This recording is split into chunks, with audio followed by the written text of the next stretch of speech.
This is Jeff Lasser. Your official title at Wedgwood now is? Now I'm the Minister to Adults and Missions. All right. Now he's going to tell us his experience, first-hand experience about the Wedgwood. Thank you, Chuck. As he said now, or as I said, I am the Minister to Adults and Missions at Wedgwood. I've been in this position 9 years. I've been at Wedgwood for 15 years in some capacity. I say 9 years where I am now. I was a member when I first got there in '97, moved from Northwest Arkansas to attend Southwestern Seminary. And I was facilities manager for 3.5, close to 4 years. And at the time of the shooting, that was my position. And probably, you remember, it'll be 12 years ago this September when the shooting happened. And the first few years, I would run into somebody and they would say, "So where are you from?" I'd say, "Wedgwood." "Oh yeah, that's where the shooting happened." I'd say, "It's almost been 12 years now." I run into people and they'll say, "Where are you from?" And I'll say, "Wedgwood Baptist." And they're like, "Wedgwood Baptist, Wedgwood Baptist. Didn't something happen there?" I said, "Yeah, something happened, And I'll kind of explain to them. And one of the questions they always ask me when they remember, the shooting, they'll say, "Oh, were you there the night of the shooting?" And I said, "Well, for a few minutes until the ambulance took me away." And they always look at me and they're like, they get this look on their face, like then they're afraid to ask at that point any more questions. And I always say, "Look, it's okay, you can ask anything you want to ask." One of my kind of jokes with them is, you can ask anything you want to ask, just ask it loud, because for some reason when we talk to people about going through a tragedy, we think if we lower our voice and talk softly, then it'll all be better, it won't hurt, And I tell them, "Look, I'm a little older now, my hearing's not good. Be glad to answer them, just speak up where I can hear you." So, on the night of the 15th, we've talked about this a little bit, there was the See You at the Pole rally that morning at the church, or at the schools. Have any of y'all either been a part of, or your youth have been a part of See You at the Pole? So, that night, we had decided to do a Saw You at the Pole. And so we had several different youth groups there in our church. And Saw You at the Pole, about 500 plus youth from several different churches were in the worship center for a concert by 40 days and to share about their See You at the Pole event at their school. And it's the first time we had done this. We had done other events at the church, but we had a few adults, I think in some yellow shirts, that said event or whatever, but we really didn't have any security. We'd never really thought about it. We didn't have security on Sunday morning, we didn't have security on Sunday night. We didn't have security if we did a fall festival. We just didn't think about it. I have a background with the police department back in Arkansas, and so I thought about things like that on some events, but at the church, it just doesn't happen at your church. You watched the video a few minutes ago.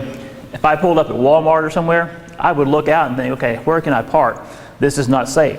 If I get out, I would notice things like that. But I didn't think about it at the church. But that's got to be the safest place in the world. So we're there, we've got all these kids, we've got a lot of adults we don't know. And things are going okay. The youth are in the worship center doing their event. And no one expected a gunman to enter the church, kill 7 people and wound 7 others. Now this is shortly after Columbine. So this was even out there. It was part of the news media, part of the awareness. But again, we had talked about it. Our youth had prayed for Columbine, but we weren't thinking about it happening again at the church. So it was the furthest thing from our mind. Now, myself and 5 other people were sitting in the south foyer, which is really it's our welcome center.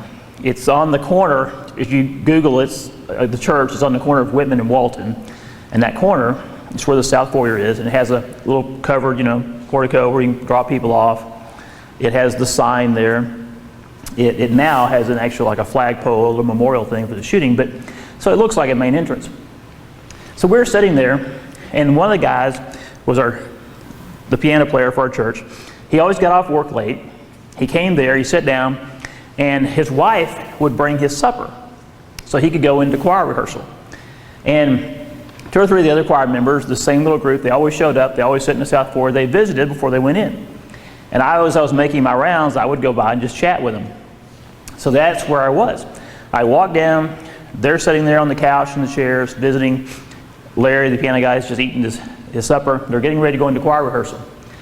And I walk up, and within 5 minutes when I get there, Larry says, hey, his oldest son was playing in a high school football game.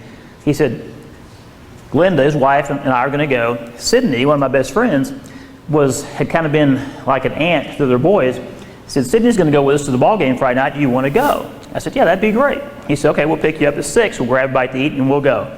I said, man, that'd be great. That was about the extent of the conversation.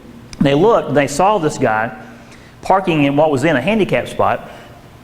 He got out of the car, and he walked round out into the street and around the grassy area, like where the portico stuff was, and came around the other side.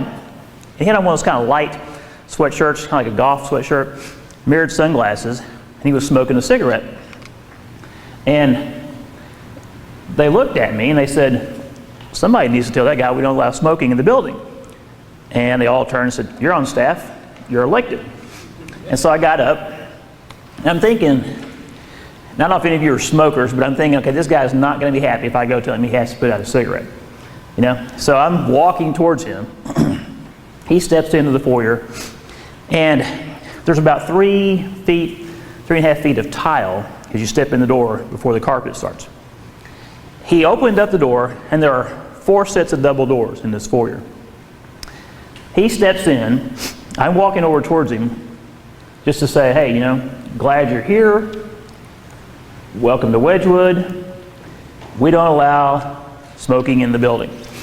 And as I did that, I got literally from here to this keyboard.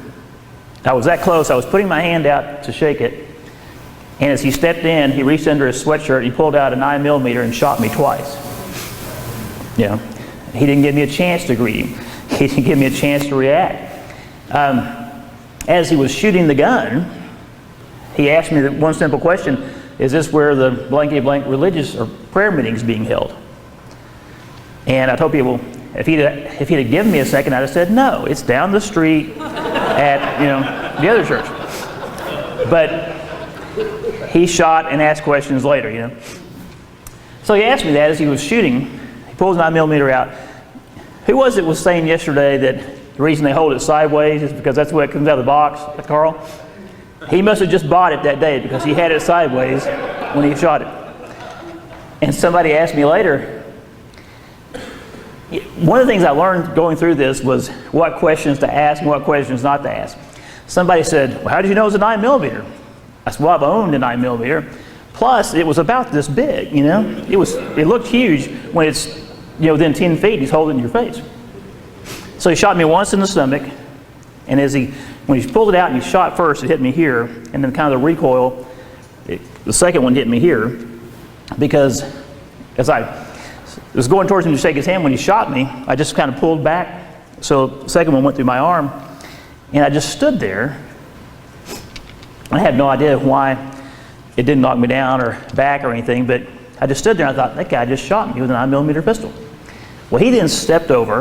Of course, the people that were with me realized what was happening, and I could hear their voices, they're panicked, they're screaming, and he's firing at them. And I'm still standing there thinking, gosh, the guy just shot me. And there, he shot my best friend Sydney 3 times. She died there instantly. One of the other ladies, she was ducking, and it grazed the top of her head, and she was okay. She was treated and released. The other 3 people, he missed. He emptied 2 clips. He hit me twice, Sydney 3 times, and the other lady once. The rest of them were just sprayed randomly into the walls. The sad thing is, he was crazy, and he came in and did this. The good thing is, he was crazy, and he only killed 7 people. because he fired about 100 rounds, and he had at least that many more with him, plus a pipe bomb. And most of what he fired missed. And our south foyer, where he came in, you came down a long hallway from the worship center. In the foyer, at the time, it just L'd, and there was the foyer. There was nowhere for them to go. You know, he could have easily, anybody who's any shot at all, except for Carl, who has a small gun, could have easily shot them with one bullet apiece because they were just right there in the corner. Luckily, like I said, he just sprayed bullets everywhere. He missed, 3 of the people. And so, anyway, he proceeded from there down the hallway. Now, so I'm getting ahead of the PowerPoint, but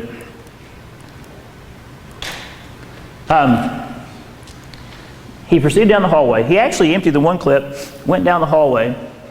Our staff counselor was standing there looking at the table, the CDs and stuff that the band was selling, and he heard it. And again, you got to realize, one of the guys yesterday was asking about the skit. Well, our youth and our adults in the worship center thought it was a skit. But before he ever got to the hallway, people were hearing it and they were thinking, what in the world is that? They weren't thinking gunshots. Kevin, our staff counselor, was looking at the table. He kind of stepped over. He shot Kevin and 3 times. And Kevin, never even crossed his mind that it was a gunshot. There were people coming from different places in the building, walking up, thinking, what is that racket? And they'd walk over to see. And our people, primarily that night, our older folks who were in the prayer meeting, which is normally in the worship center, had got moved over to a room kind of across the hall. Well, they were in there, and we were doing construction on one end of the building. We built a gym, kitchen, classroom space. But the rule was, on the contract, that the construction workers had to be out, finished, packed up, clean, everything ready to go at 5 o'clock. Well, the people in the prayer meeting kept hearing the gunshots, and they stopped, and they were complaining. They said, those construction workers are supposed to be done at 5 o'clock. And they were looking at their clock and said, what are they doing here? We need to complain. We need to, dock their time or do something. They were complaining.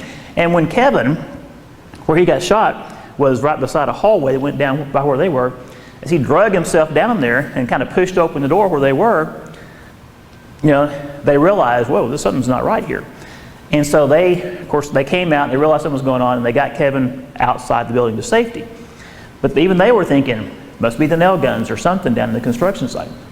So he proceeds down the hallway, he shoots Kevin. He actually comes back to where we are and shoots another clip at us. Okay? Now, at this point, as I'm standing there, I did finally put my hands down, and I'm thinking, okay, he just shot me. And part of my mind is thinking, okay, there's a guy in the building with a gun. You need to grab him. You need to call 911. You need to do something. And that's the only time in my life I ever remember feeling like some of y'all remember the old movie Sybil, like I had 2 personalities. Because as I'm thinking, reacting to the fact that there's a gunman in the building, what I need to do, it literally was like the little angel on your shoulder tapping me and going, okay, but you've been shot. And I realized at that point, oh yeah. I couldn't even really grasp it. I mean, I knew when the guy pulled out the gun and shot me. My first thought was he just shot me with a 9mm. But my immediate reaction was, what am I going to do? I got to call 911. I got to do something. And when I realized I'd been shot, and I could hear all the stuff going on with Sydney and the rest of them, but it was like you're in your living room and it was on TV. It was happening, but it wasn't real. And so I turned around. I just walked out. So I never fell down. So I just walked out of the door. And knowing that he was standing there, and I was thinking he's going to shoot me in the back. But I didn't know what else to do at that point. So I just put my hands down and walked out, opened the glass door, and walked around the corner of the outside of the building. And obviously he didn't shoot me in the back, but that was my thought. So he emptied 2 clips with us. He shot Kevin. He walked down to where the worship center was. He opened the door. At this point, they had kind of done all their sharing stuff. So they were doing the concert. So the youth had kind of squeezed into the middle, kind of like down front a little bit, kind of that mosh pit looking thing. And they were singing and dancing and doing their thing. And he opened up the door and he shot what we call the miracle shot. He shot from the left side back doors all the way down through the middle of all the youth. And the police later took a laser and tracked the shot because we know where it hit. Matter of fact, there's still a hole in the door down at the bottom of the worship center that goes back like into the choir suite and some offices and stuff. The hole's still there, and they tracked it. And it went right through about chest high of all those youth, missed every one of them. Now, you look at all these things, have 7 people killed, 7 people wounded, and that's tragic, but you look at all the shots he fired, and I'm going to tell you about the bomb in a second, and you see how God's hand was in it. Now, I tell people that are especially unbelievers, and they're like, well, how can you say God's hand was in it? 7 people died. I said, well, the book that I read in the Bible when I was in the hospital several times was the book of Job. The book of Job always kind of cracked me up anyway, because I always thought, if God could ever get his hand on Satan, all this would be over.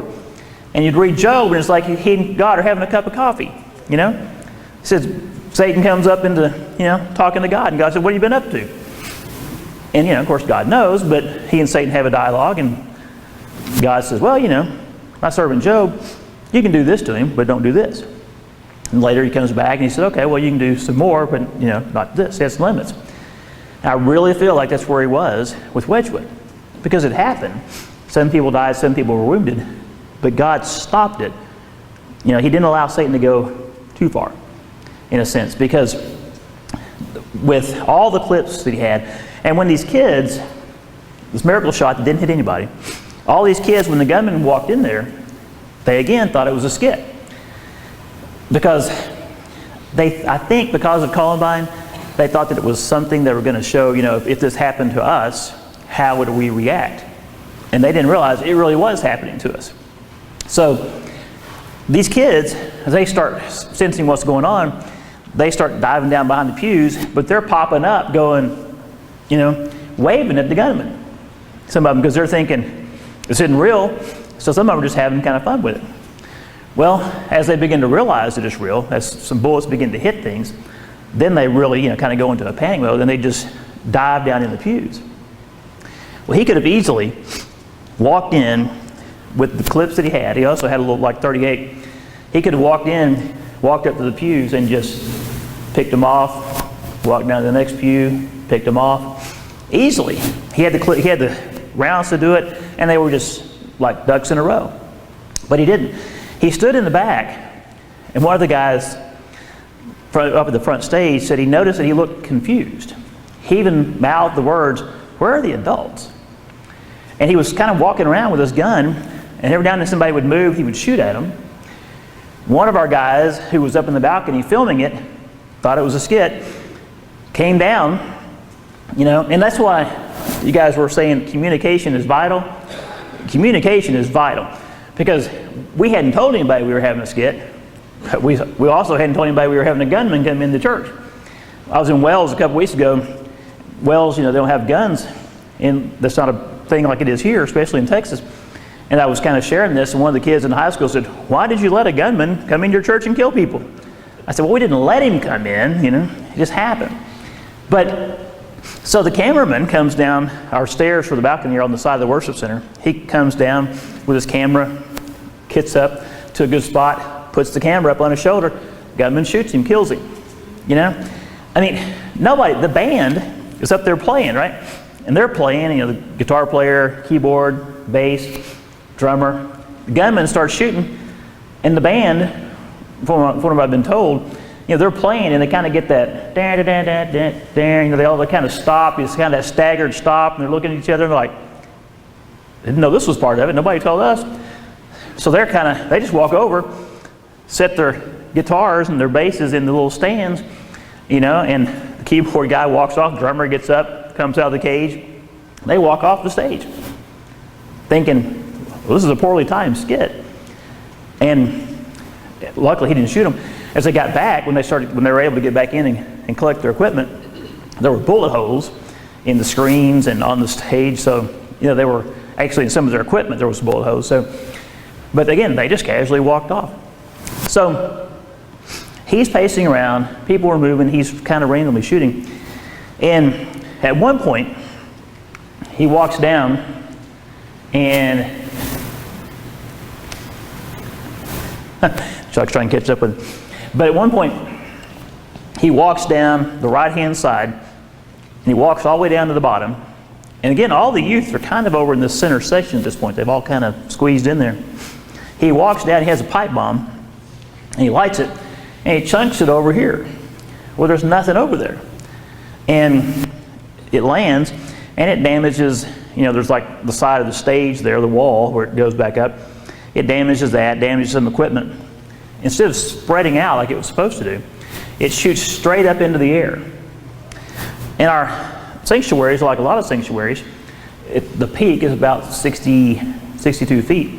There are shrapnel holes still in it where the stuff shot up. So it had enough power to go 60 feet in the air. But if it had gone out like he intended, it would have done more damage and it probably killed more people.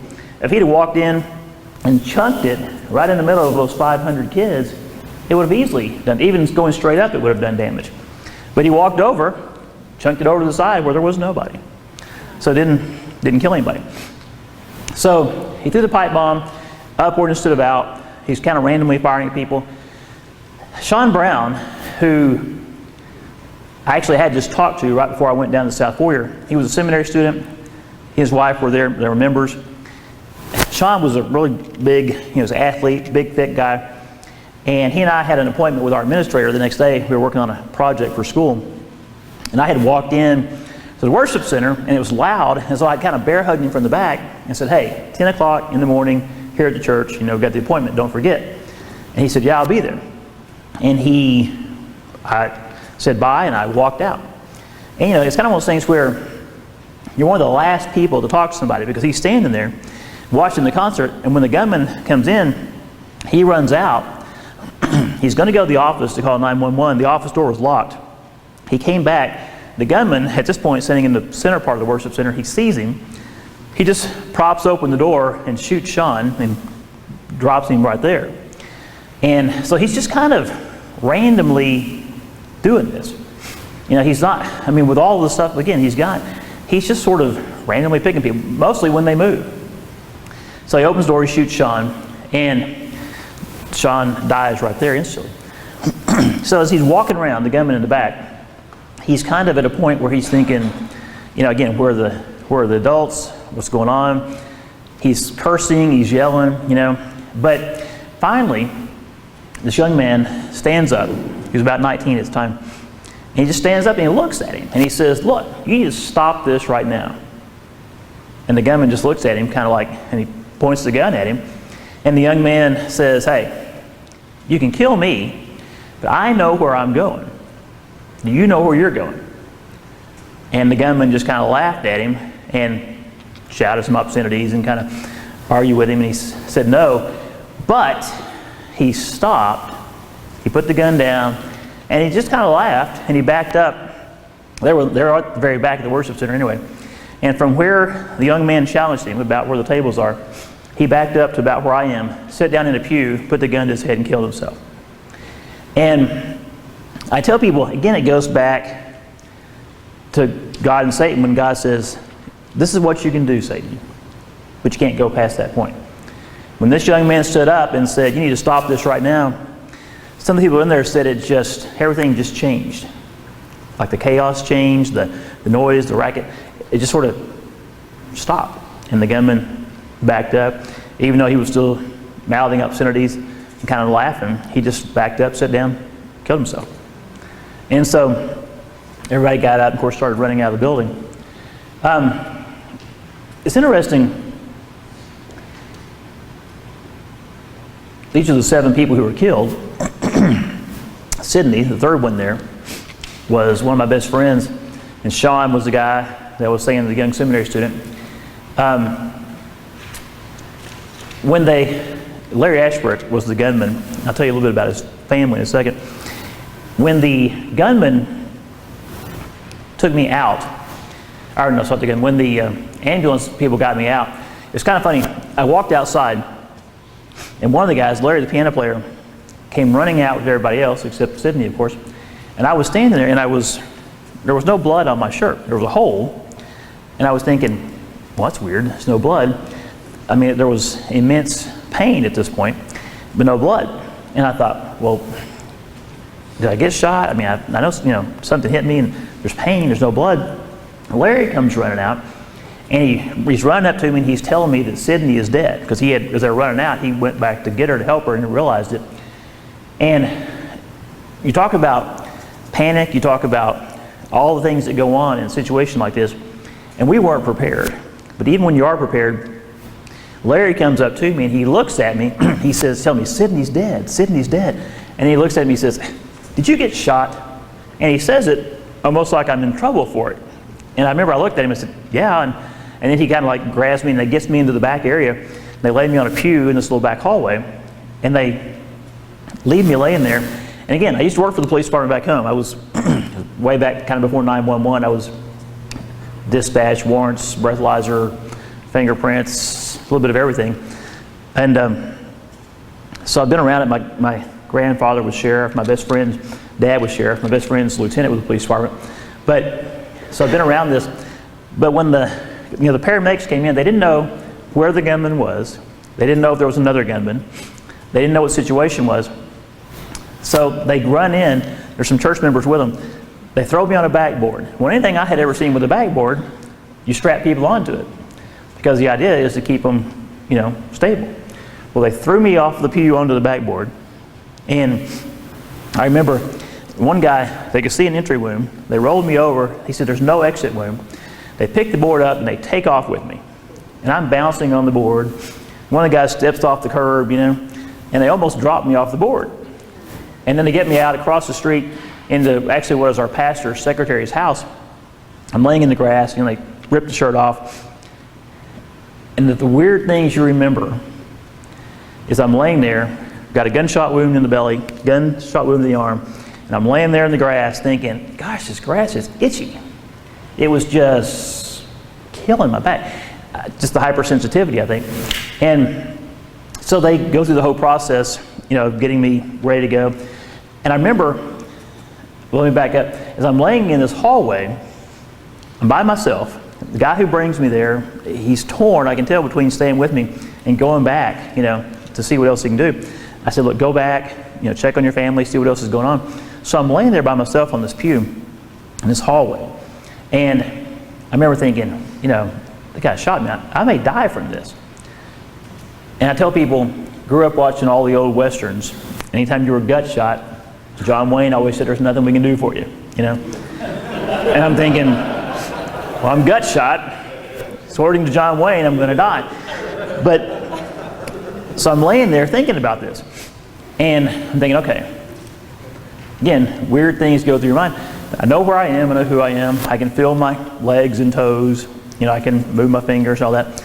But I'm thinking, I may die. So I'm kind of going through this in my mind thinking, your life is flashing before your eyes type thing.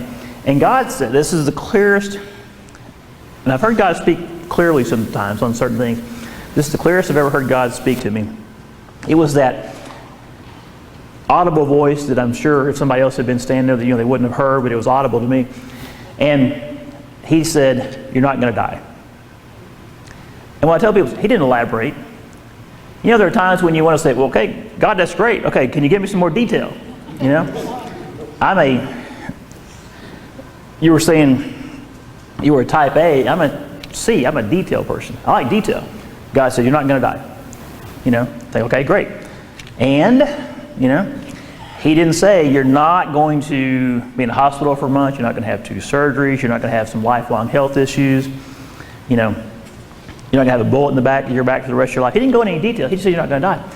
And when he said that, I could feel this warmth from top of my head, literally just flow all the way down to the end of my toes. And it was just like a complete peace. And I remember laying there thinking, okay. So I quit thinking about I can feel my fingers and toes. I was just laying there. So the paramedics come in, they throw me on the board. And so the whole time, I'm just thinking they're about to drop me, the grass is itchy. I'm a pretty calm person anyway. People always tell me on a scale of 1 to 10, you're a 5. If you're really happy, you're a 5.5. You're really sad, you're a 4.5. I'm just pretty even all the time. But at that point, I was probably the most even person you've ever seen. I'm just laying there. Because that peace of God that surpasses all understanding, I had it.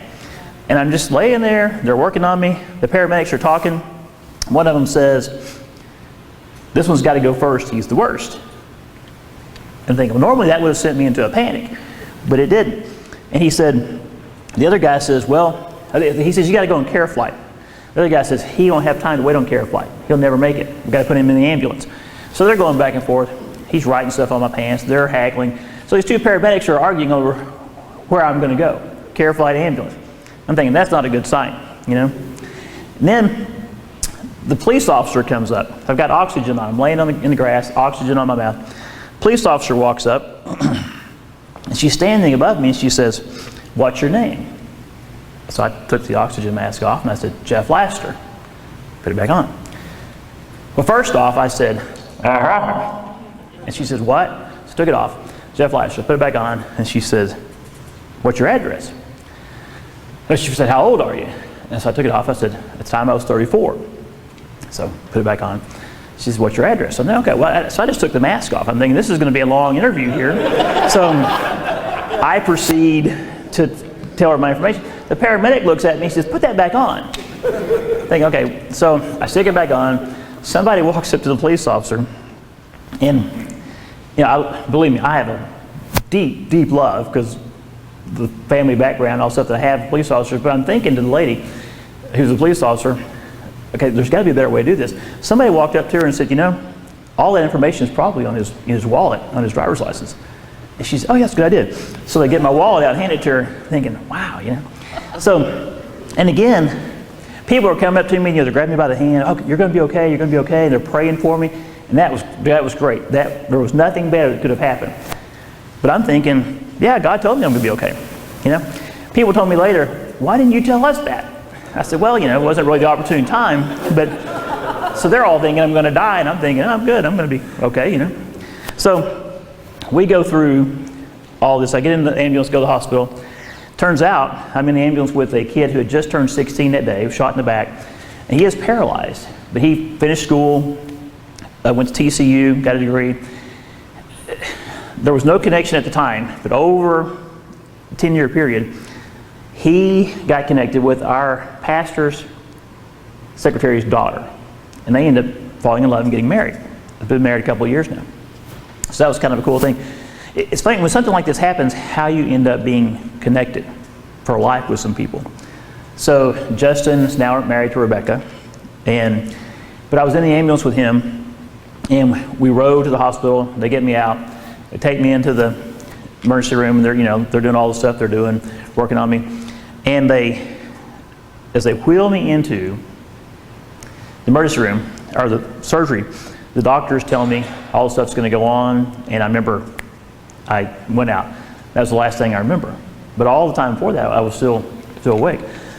And I woke up, I think it was like a 5-hour surgery. I'd lost over half my blood. I'm a huge, huge fan of Carter Blood Care. Done some speaking for them because the doctor was coming in and telling me how good he was. And I remember thinking later, well, if I'd lost over half my blood, if people hadn't been donors, but no matter how good you were, you know. But he was telling me later on how good I was after the second surgery. And he was saying, you know, at the time, their goal was just to save my life. He said, you lost over half your blood. You know, they cut me open from here to here. They took everything out. They went through the stomach, through the bowels, because the bullet went in, hit the kidney, the liver, through the stomach, through the intestine, through the duodenal. You know, the pancreas is kind of banana-shaped. Went in one end of the pancreas and out the other, and then lodged in my back right here. Everything but the heart and the lungs.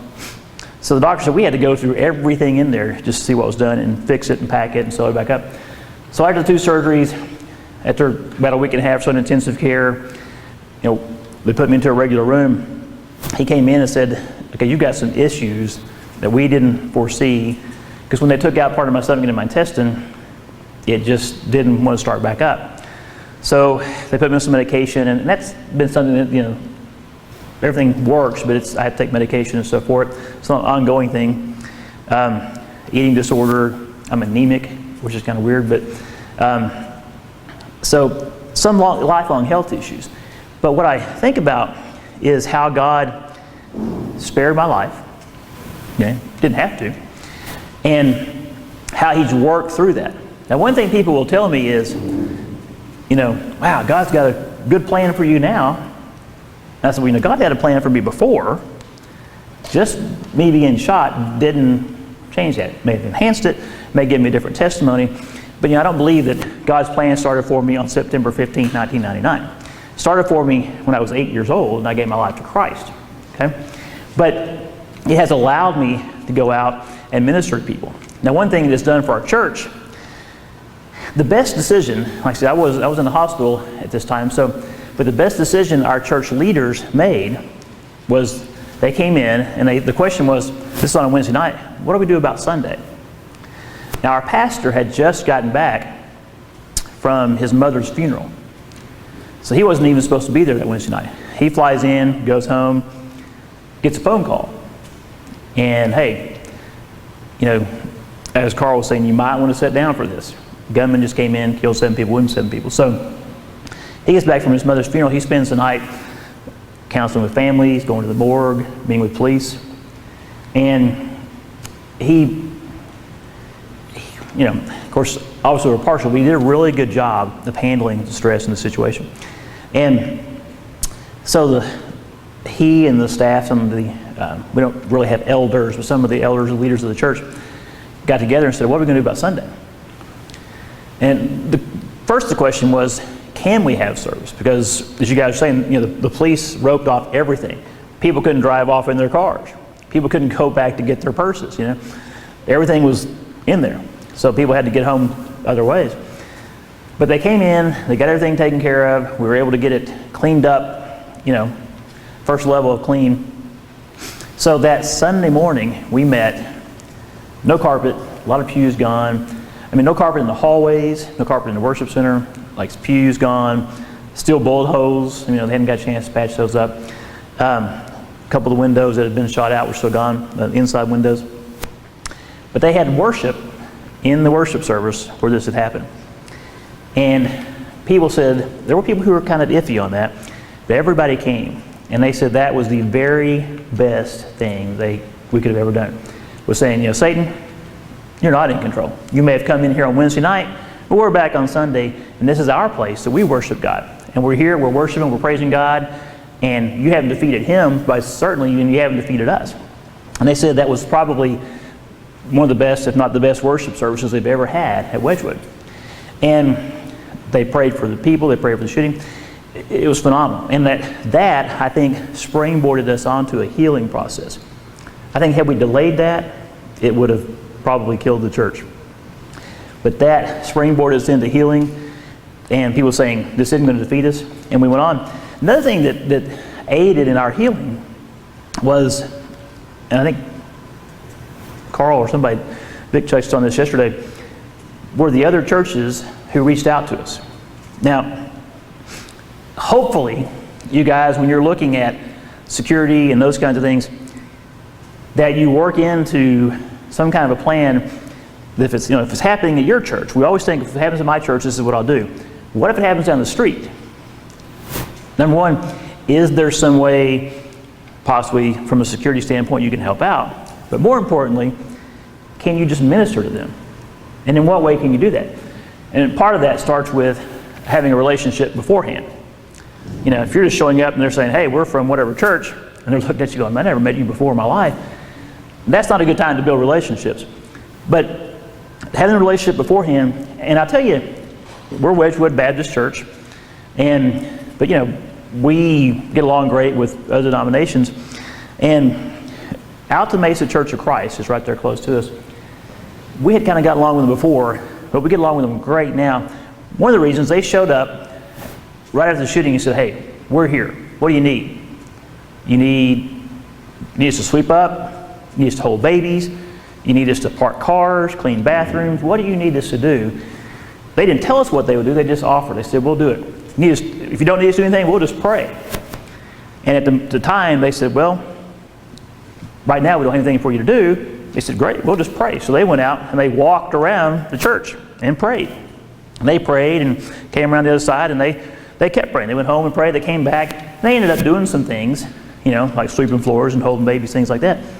But the first thing, they just prayed. And that was huge. Other churches came in and prayed for us, helped us in different ways. we got cards and letters from all over the world, people praying for us. And they thought, well, this would be kind of cool. Our church librarian thought, well, I'll just kind of start keeping these in a scrapbook, document them, hold on to them. And they would get some that were personal, like some would come to me, and she would give those to me. She put a little map up, I'll just put some pins up. Well, pretty quickly she realized I don't have enough pins. And the map began to look more like pins than it did a map. We started putting these cards and letters up on the walls, thinking, let's put them up where church members can see them. We covered, and of course, this doesn't mean anything unless you realize how big our church is. We covered the whole first floor walls with banners and cards and emails. We had to go to the second floor. I got stuff. They kept bringing it to me kind of after I got to a point in the hospital where I could look at it and read boxes. They would come into my room with boxes of stuff. Say, here, this is from people. Bibles, letters, cards. I got cards that said, hey, we're praying for everybody, but we felt led to pray specifically for you. Don't know why, never met you. We're way up here in Colorado somewhere. We've got your picture on our refrigerator and our family's praying for you. And I'm telling you, this was probably, it was the most tragic event I've ever gone through, but it was the most humbling event I've ever gone through in my life. When you get boxes of cards and letters, people who are telling you, we're praying for you specifically, don't know you, but we're praying for you, that's humbling. I've got stuff in my office. I've got a candle a guy gave me where his youth group had lit a candle and stood around it and prayed for me. And I didn't really know him, but he was a student at Southwestern Seminary. And he came up to me one day and said, hey, I don't know if you'd want this. He said, it's just like a glass votive about that big with a half melted candle. He said, but this was the candle we used to pray for you one night, just you specifically, and all the youth prayed individually and all that kind of thing. He said, I don't know if you'd want that. I said, are you kidding me? That is like on a prized spot in my office. There's nothing more humbling to know that these people are praying for you. People walk in and they're like, I'm a Razorback fan. I've got all kinds of Razorback stuff. I've got stuff from mission trips. I've got some fairly expensive items in the room. And they're looking at everything and they're saying, what's up with the half-used candle? Because it's just kind of, black looking thing. And I'm thinking, and I tell them, they're like, wow. And all of a sudden, all the other stuff loses its value, and that half-used candle becomes priceless. So prayer is huge. Prayer, just being there to help out, means a lot. Now, one of the things that we've been able to do is our pastor said this is obviously a part of who we are. He said, I don't want to define who we are, but it is a part of us.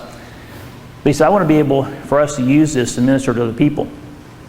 So, of course, when you say that, you always have to be careful.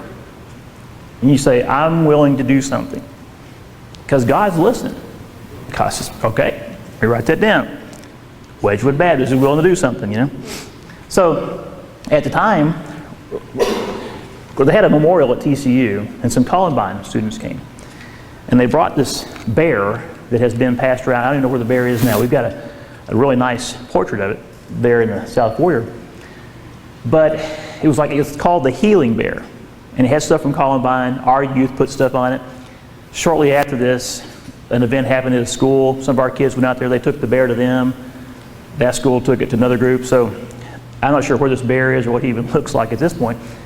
But it was starting that process of going to other people and loving them and ministering to them. When the Virginia Tech shootings happened, and one thing about Wedgwood is we have people everywhere because we're so closely connected to Southwestern Seminary that a lot of the students go there and then they just end up pastoring or missionaries or working at schools. But when the Virginia Tech shooting happened, we, sends people out and we talk to them, and we've got this thing we've done. We got some quilts and banners and stuff from people.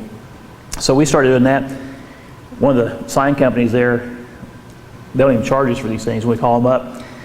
But they make these big vinyl banners, and we put them out on some tables there in the South Foyer.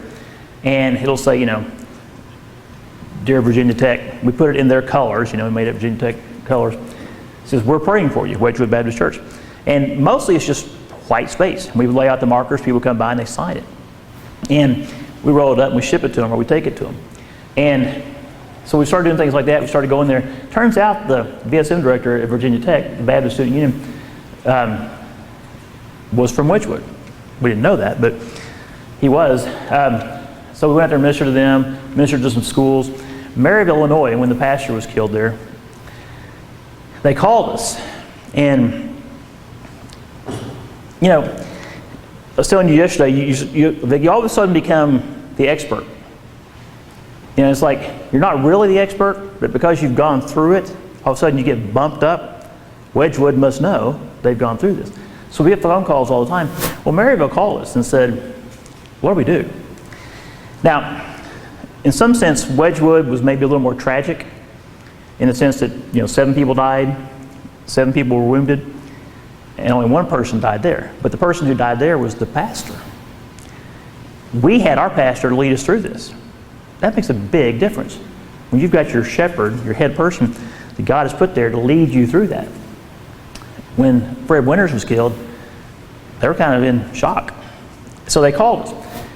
Well, Al, our pastor, said, would it help if I came up there for the weekend? And I said, oh gosh, that would be huge.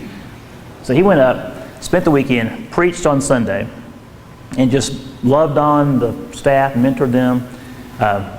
One of the guys who had just got hired, how many of you have ever gone in view of a call or interview for a church position? Okay, this guy, seminary student, was doing his interview weekend, his view of a call weekend. The weekend Fred Winters was shot. They were showing him around the church, and they heard the gunshots. And so they told him, hey, get your family and go this way. And so after all this happened, they had already told him, you're the guy we want. They came back later and said, well, you're still the guy we want. Do you want to come? And he said, yeah, that's where God called me to go. But I'm thinking, I've heard some really bad stories on interviews. That's not a good way to start one out.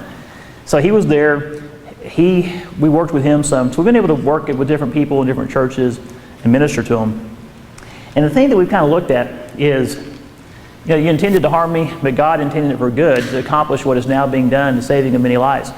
We have been able to use the tragedy of Wedgwood to minister to churches here locally.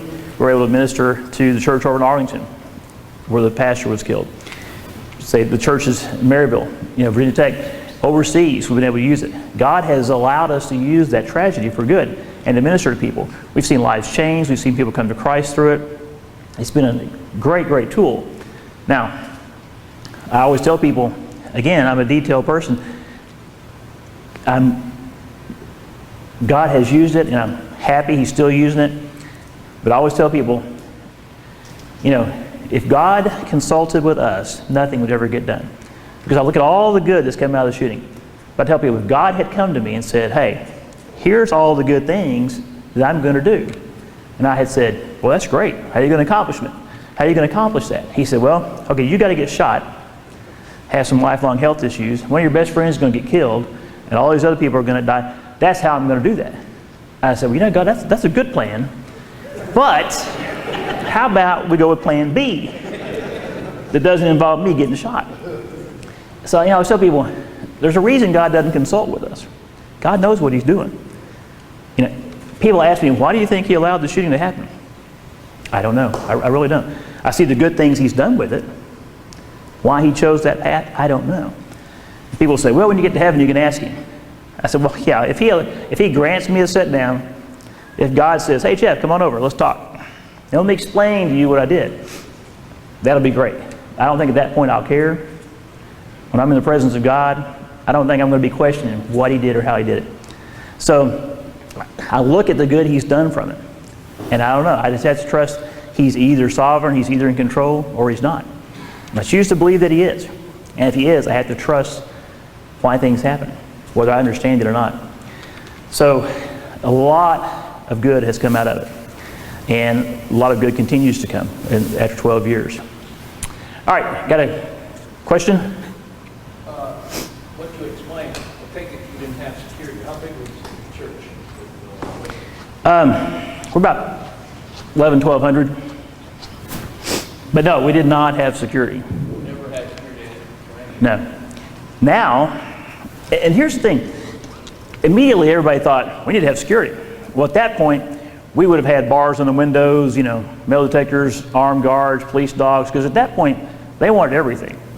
And our pastor said, look, everybody kind of backed off, said, let's let everything kind of settle down before we make decisions. And our pastor said, we are a church. Now, he's probably on the end as far as not wanting, like you were saying yesterday, a lot of the pastors, he doesn't want anybody guarding him, he doesn't want all that. He's kind of giving in to that we need something, but he wants it to be a church. He said, this is where people come to worship and feel so open. It doesn't need to have that feel and look to it. And one of the things, some of you that are better experts than I am, I'm working on my doctorate, I'm doing my dissertation on church security. And one of the things I read about a lot is that the church security should be like the iceberg. You should have it. You only see about 10% of the iceberg above the water. The other 90% is below. It should be there, but it shouldn't be highly visible. I don't know, Chuck may disagree with that, but we have now, when we have events, we have police officers there. We have church people in yellow shirts and radios and different things. But yeah, that night we didn't have anything. So. Yes, sir. Did you get a chance to go back any in the background of Larry Ashbrook? A little bit. When he had always had mental health issues, or say always, as far back as we knew, and his dad had just passed away, and before he left the house, he trashed the house. I mean, broke toilets, tore out walls, windows. He just trashed it, and we never really figured out why in Wedgwood. I mean, he drove by other churches and events, and we never found any connection. We had put out flyers about the rally for the kids. We didn't find any, or they didn't find any at the house. They didn't find anything in the car. So they really never figured out why Wedgwood. As far as we could tell, he'd never been to Wedgwood. But just his mental health issues, I met his family. I met his brother and some other people. They sold the house, and they actually donated the money from the house to our youth ministry.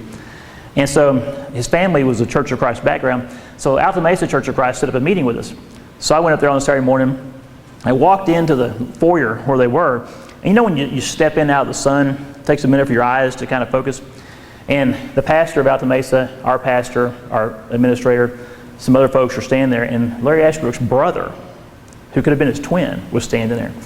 And as my eyes focused, out of these 12 people, I could see his brother zeroed in on him. And Danny Sims, the pastor of Alta Mesa, comes over and greets me. He starts introducing me to people. And he says, this is Larry's brother. And I started to say, yeah, no kidding. I mean, could have been his twin. But his family, his brother has apologized and apologized. His brother has been to our church several times. We've got a good relationship with him. They apologized and apologized and apologized for what Larry did. And we said, look, it's not your fault. And they said they had tried to have something done, but he never did anything that allowed him to commit him. They said he's got issues. And, I think the authorities were like, yeah, no doubt, I'm sure he does. But we can't just put him in there because you say he does. He didn't ever do anything that allowed them to institutionalize him or do anything with it. So, a lot of times I think you can see the first event is the event. There wasn't anything that really led up to it. Any other questions? All right. Thank you, Bill.